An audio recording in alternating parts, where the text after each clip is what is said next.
This tutorial review will show you how to find someone on Roblox without their username.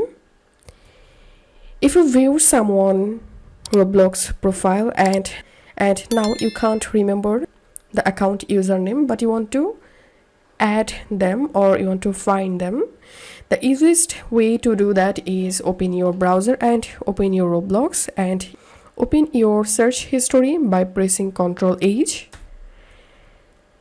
And then here you will get all of your search history. All you have to need is just scroll through the user you searched before.